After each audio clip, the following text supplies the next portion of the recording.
The Han Empire. China before the Great Walls and the secrets of ancient wisdom. Once, at the turn of the ages, a great story unfolded in the heart of Asia.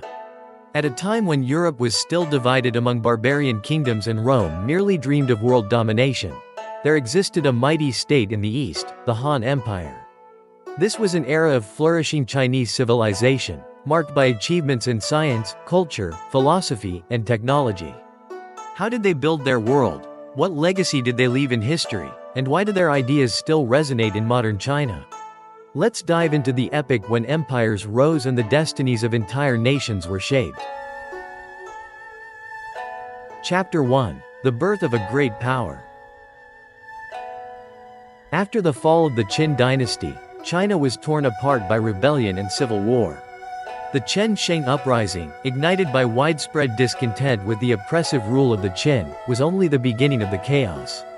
The entire empire, once unified, fractured into countless warring factions, each vying for dominance. Amid this turmoil, a new contender emerged, Liu Bang, a former peasant and minor official, whose rise to power would forever alter the course of Chinese history. His victory over rivals, most notably the warlord Shang Yu, earned him the throne and the title of Emperor Gaozu, marking the birth of the Han dynasty. Under Liu Bang's leadership, the Han dynasty was established with a vision for a more just and stable China. The harsh legalism of the Qin era was dismantled, and the emperor sought to restore harmony by introducing reforms. He reduced heavy taxes on the people, granting them a reprieve from the burdens that had led to the downfall of the previous dynasty. Gaozu's reign saw the rise of Confucian principles in governance, establishing the foundation for the state system that would influence China for centuries to come. Confucian scholars were appointed to important governmental positions, and the teachings of Confucius began to permeate the hearts of the ruling elite. Liu Bang's path to power was anything but conventional. Though he started as a lowly clerk in his youth, he quickly became known for his fiery temper and tendency to defy authority. Chronicles often describe him as undisciplined, with a fondness for wine and revelry, which set him apart from other more refined leaders of the time. Yet, in those early years of rebellion, it was his boldness and disregard for tradition that won him the trust and loyalty of his followers. His natural charisma and strategic cunning enabled him to rally the common people to his cause, creating a force powerful enough to overthrow the ruling elite.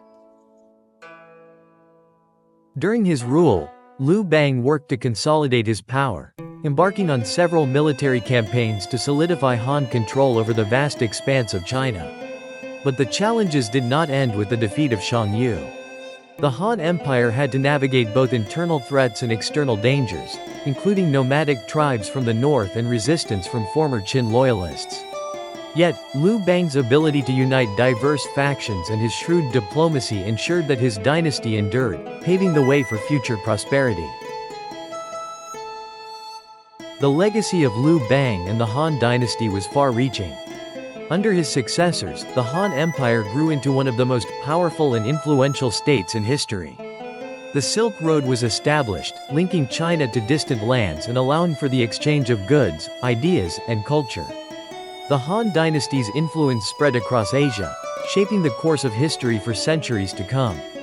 Through his vision, leadership, and reforms, Liu Bang laid the foundations of a great empire, one that would flourish long after his reign.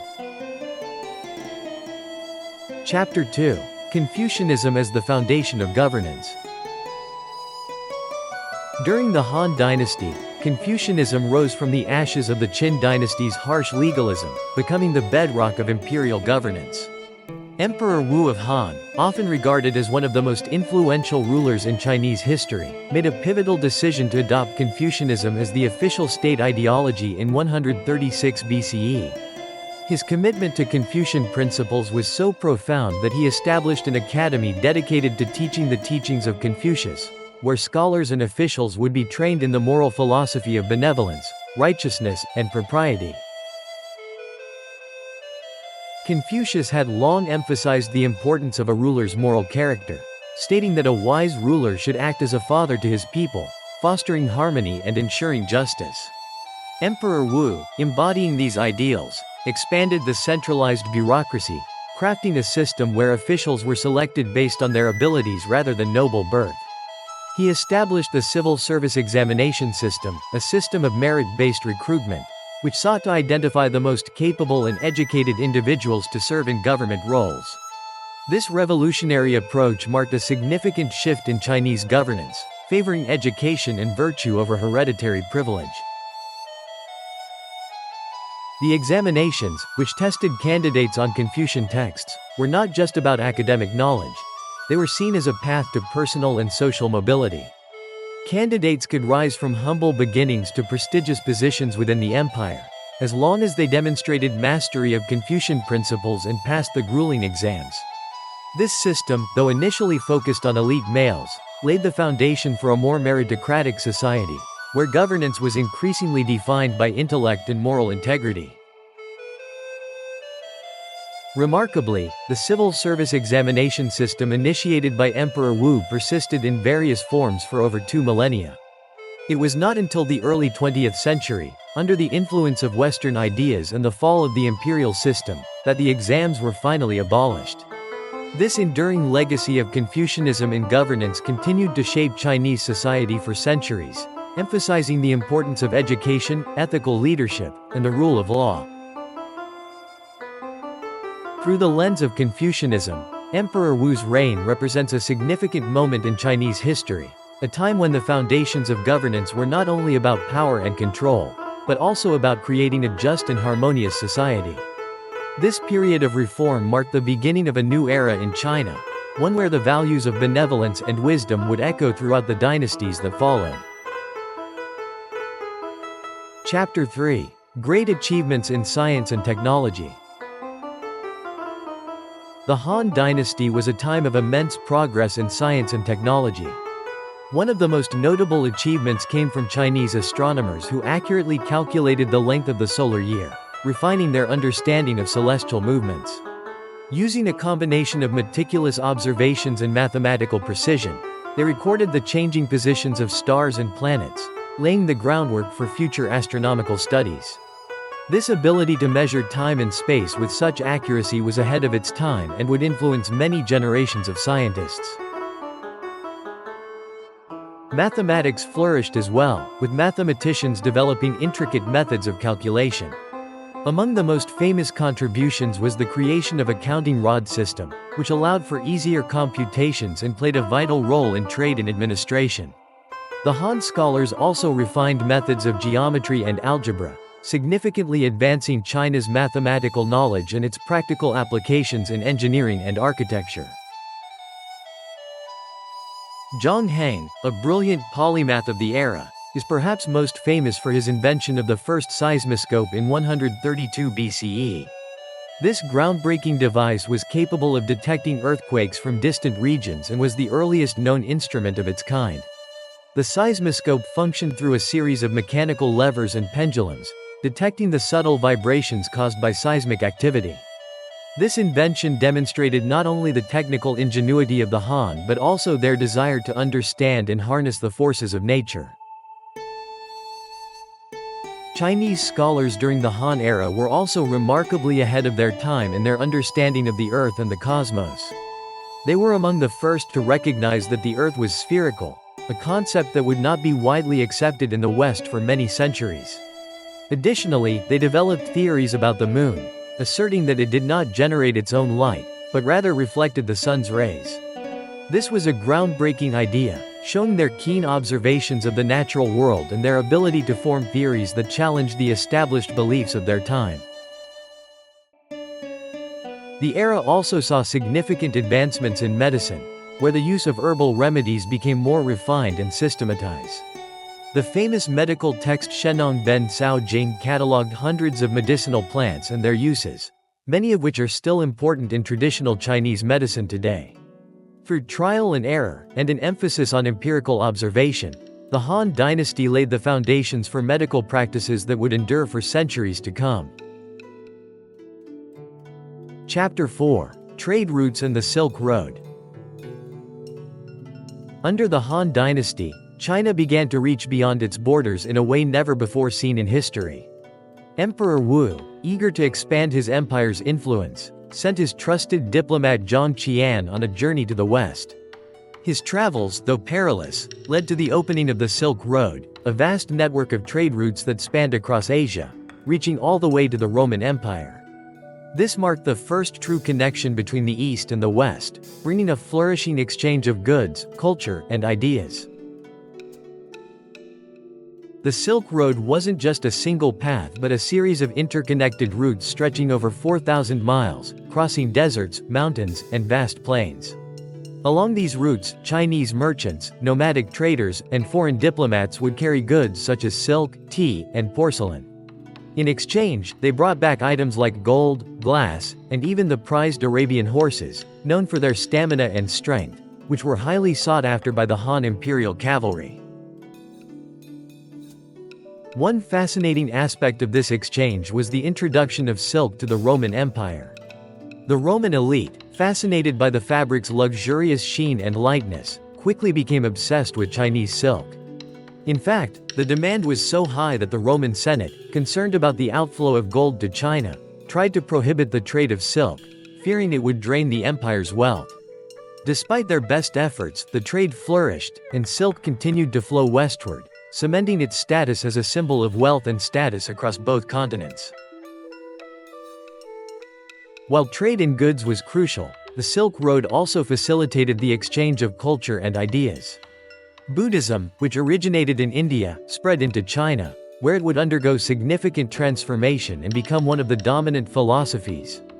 Chinese inventions, such as papermaking and printing, would also travel along these routes, changing the course of history in the West as they reached the Roman Empire and later the Byzantine Empire. As the Han dynasty flourished, so too did the Silk Road.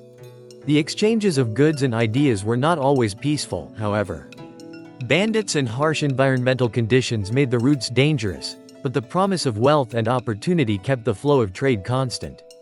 This exchange between the East and West during the Han dynasty left an indelible mark on history, shaping the development of civilizations across Eurasia for centuries to come.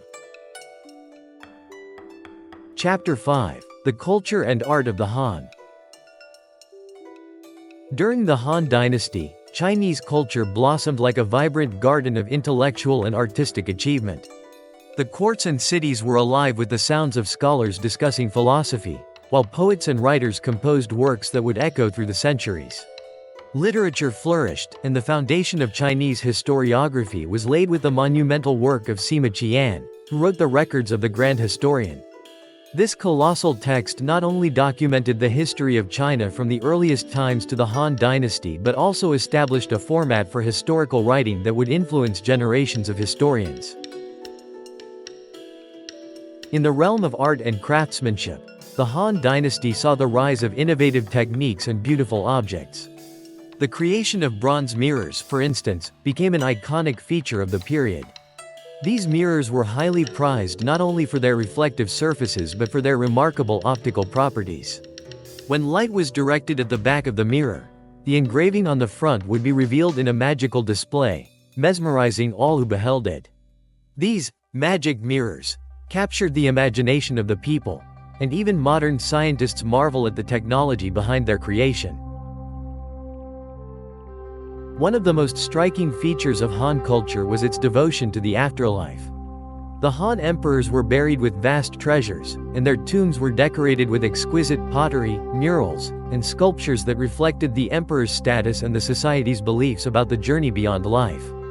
The tomb of Emperor Liu Sheng, for example, revealed intricate jade burial suits designed to protect the emperor's body and ensure a peaceful afterlife. These tombs were miniature worlds in themselves, filled with representations of daily life, mythical creatures, and celestial beings that showcased the deep spiritual beliefs of the time. The Han period also saw the rise of Confucianism as the state philosophy.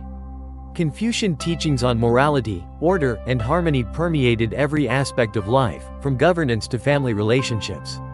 Confucian scholars were revered, and their teachings were central to the education of future leaders. The Han Emperor Wu even established a state-sponsored academy to train scholars in Confucian thought, thus solidifying the role of Confucianism in shaping the moral fabric of society for centuries to come. In the world of science, the Han Dynasty was not far behind. Innovations in medicine, astronomy, and engineering helped to lay the foundation for later advances in Chinese technology. The invention of paper, for example, revolutionized writing and record-keeping, making it easier to preserve knowledge for future generations. This period of remarkable intellectual achievement, artistic brilliance, and technological progress set the stage for China's cultural legacy to endure for millennia. Chapter 6: The Crisis and Fall of the Dynasty. The Han Dynasty, which had flourished for over 4 centuries, was a beacon of cultural and political achievement in ancient China. Yet, as time wore on, cracks began to appear in the once mighty empire. By the late 2nd century AD, internal corruption and power struggles among the ruling elite had eroded the foundation of the state. At the same time, economic hardships and excessive taxation placed a strain on the common people, who were increasingly driven to revolt. One of the most significant uprisings during this period was the Yellow Turban Rebellion, which erupted in 184 AD. Led by the self-proclaimed heavenly masters, the rebellion was fueled by widespread discontent over government mismanagement, natural disasters, and oppressive policies. Despite being crushed by the Han forces, the revolt marked the beginning of a series of peasant uprisings that further destabilized the empire. The rebels, clad in yellow turbans, symbolized both the suffering and the hope of a society on the brink of collapse. As the Han Dynasty continued to decline, the empire fractured into several competing factions. In 220 AD, the last Han emperor was forced to abdicate, and the country was divided into 3 rival kingdoms: Wei, Shu, and Wu. This marked the beginning of the Three Kingdoms period, a time of incessant warfare, political intrigue, and shifting alliances. The once unified land of China became a battleground for power, where legendary figures like Cao Cao, Liu Bei, and Sun Quan rose to prominence. Though the Han Dynasty had crumbled, its legacy was far from forgotten. The political philosophy of Confucianism, which had been solidified during the Han reign, continued to influence Chinese governance for centuries to come. The ideals of merit-based bureaucracy, the respect for social hierarchy, and the emphasis on moral leadership all endured beyond the fall of the dynasty. Han scholars, who had developed the foundations of Chinese historiography, literature, and science, left a lasting intellectual imprint that would shape future generations. In the end, while the Han Empire may have fallen to internal strife and external threats, its influence on Chinese culture, governance, and intellectual life remained deeply rooted in the fabric of Chinese civilization. The echoes of the Han Dynasty's achievements resonated long after its demise, ensuring its place in the annals of history. The Han Empire left an indelible mark on human history. It laid the foundations of Chinese culture, politics, science, and trade, which persist to this day. The Silk Road, Confucian wisdom, inventions that changed the world, all are the heritage of this great era. Now that you know more about the Han Dynasty, imagine what it was like to live in this empire, among scholars, court intrigues, caravans of silk, and the first civil service exams. The China of that era was not just building a great wall, it was creating a future that still shapes our world today. And that's it, thanks for watching. If you enjoy exploring historical worlds, be sure to like and subscribe so you don't miss out on more exciting stories.